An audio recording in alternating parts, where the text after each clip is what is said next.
A relationship is supposed to be about two people working together, but if you've ever felt like you're alone in that relationship, you are actually not alone. Studio 5 relationship coach Matt Townsend is here with advice on dealing with a one-sided marriage. You say this really is one of the most common complaints you get from people. Yeah. They're all like, where's my husband? When's he going to get involved in this relationship, you know? It's common. And in fact, I think we all take turns. It's not like the men are always out and the women are always in. You know, there might be a year where the woman just is too tired, or the man is too tired. The hard part is we got to get them all on the same page at the same time. So the person that feels alone, they feel like we're not going to go anywhere if the other person isn't going to check in. But can you make improvements? Everyone thinks that we both have to be there to make it work. But the reality is, it really only takes one of us to mess it up, right? And so if it only takes one to mess it up, it might only take one to actually make it better. Are you seriously that one person, if they feel like they're giving all, they can make the changes to right the wrong, get the ship going again? They can make the changes to begin to create conditions where the other might change.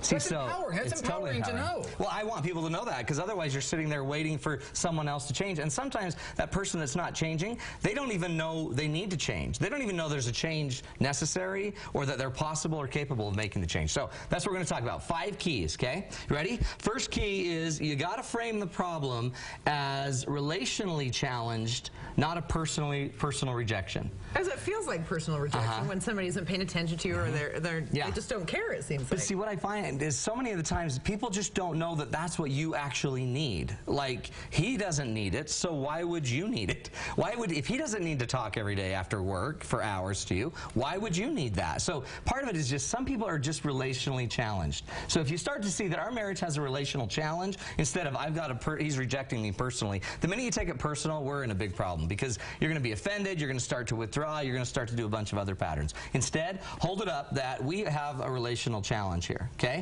The second key is most important though, right? Check this out. Don't ever follow the lead of the most relationally challenged partner. So the person who's like not bringing their share, don't let them dictate things. Don't let them dictate things, and don't start reacting to the challenged person. If the person withdraws and doesn't talk, don't you withdraw and not talk. Otherwise, you're becoming relationally challenged. We don't follow the lead of the weakest person. You know what I mean? That's why we don't let our kids react when somebody is That's the key, though. That's the key, Tanya, is we're reacting. Instead of making the choice that I'm going to proactively choose to lead this relationship, meaning I'm still going to model healthy relationships even when I have a partner that doesn't get it. That should be the most empowering thing, is I don't have to become challenged just because you are. And I'm not going to become worse and worse every step along the way just because you do. That's why we don't let our littlest, tiniest toddlers walk us to our car when we're at the mall, right? We lead the way to the car. We don't just follow them and act amazed when we're not at our car, but we're like 5 blocks away. So, but here's the problem, because if I feel like I'm giving and the other person is not giving, and now you're telling me that I can't let them dictate, I need to, it's almost like you're telling me I have to give more, but that isn't what I want to do. No. That's my problem, because I feel like I'm already giving. So by the way, I'm not, not you. You're talking, you're hypothetically talking about your neighbors. Yeah. Right? I hear that every day, Darren.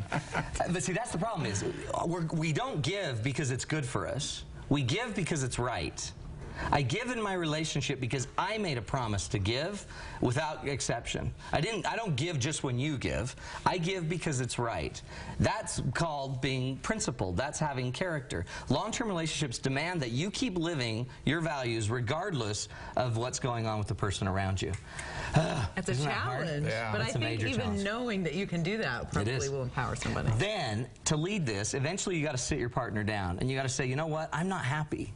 I'm dying here. I need more from this relationship, and I'm not sure why you're not giving it. I'm not sure if you don't know how, if you don't want to, if you hate me. I'm not sure, but here's what I need. And then tell them exactly the changes you need. Be very direct, very specific. Give them a timeline. Give them the results you need and the changes specifically you want to see. Honey, I don't feel like we ever connect and communicate. And I really feel like we need to communicate regularly right when I get home from work and spend some time talking. And I'd like to start working on it, because if not, I'm starting to worry about our ability to make this thing last. So when you say be direct, I worry about the tone. Like, what does the tone need to be going Don't be a nag. Don't be a whine. Just sit there and say, babe, I love you so much. I'm concerned we're not connecting. And connecting for me means this, this, this, this, and this. And I'm not sure why you don't do it. I'm not assuming it's because you hate me. I just think you don't know I need it, and I want to be very clear that I need it. Because sometimes husbands and wives are on, they're whole on different levels there. Because you often say, like a couple will come in and she says, I'm done, I want a divorce right now. And he's like, I had no idea any of this was coming, right? 70% of the divorces are filed by women, and the men are shocked. Like, it is not that bad. And it's clearly communicating, so he knows where it is, and he's not blindsided by it. And so we're going to come straight out and say, this is one-sided, and it's killing me. It's starting to suffocate me. And I know we use languages of we can change this. We can make it better. I want to be with you. I want to make this work, and I want to see some changes soon. So would you be willing to work on it? Now, here's the next deal. Oh, it's so scary. Are you ready for this one?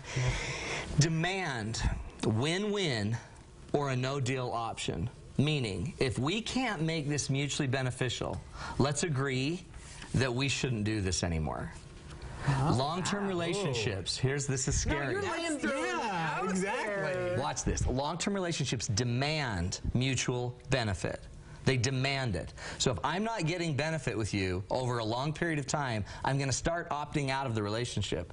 So what I'm saying is, let's make it overt that we will always go for win-win. When you buy a car, let's go win-win, or let's agree not to do the deal. When we choose a vacation spot, let's go for win-win, or let's agree not to go. Let's not let people just take a lose, because otherwise it ends up being me win, you lose, or me lose, you win, or lose-lose. The reality is none of us should want to be married to losers, right? So if I don't want to be married to a loser, then I can't let you always take the lose. And if you're in a one-sided relationship, you're always the loser. So what we want to do is introduce the idea in our relationships that we want to go for win-win, or let's not have the deal. You know, we had that same experience picking out furniture for our porch. My wife really wanted one set, I really wanted another set, and neither one of us wanted a different one. And we finally had to come to the conclusion, until we could find one that we both agreed was win-win. Let's walk away. Yeah, we weren't even having any furniture. You know the power that puts in your relationship? Because then it says we must learn to communicate through these issues, or we're not going to get deals to happen. Let's agree that we're strong enough that I'm not going to let you keep taking the loss. I won't let you take the loss. Now, that doesn't mean we're going to divorce. I'm not saying that. It just means we're either going to make some changes, or we're not going to do the deal the way we're doing it anymore, and we're going to go get help, or we're going to get some support. The last key, though, is get the help and support you need. This is a hard thing. I work a lot with couples that you don't know how to go through this, except I found almost about 80% of the time when I have one woman start my program, 80% of the time the man shows up. And when the man shows up, he starts to learn, and they learn together. If that woman hadn't come and unilaterally made the decision to start the program, he never would have come. So she said, I'm not taking it anymore. I'm going to get help. She went and got the help. He shows up, and boom, we start to learn together. Someone's got to take the step, right? And the first step, I don't care who takes it. It's just who's going to be the big boy Speaking first. of taking steps and getting help, you got a big date night coming up in St. George. Yes. We're heading south, kiddos. So if you're down in Washington County, get to this. Friday, July 29th. It's $50 per couple this time because we're offering a killer meal and the entire date night. It's about the 7 basic needs. If you are down anywhere in southern Utah, July 29th, 7 o'clock to 9 o'clock, go to our website, datenightswithmatt.com, or give us a call, 747-2121, and we'll hook you up. Tons of fun, southern Utah.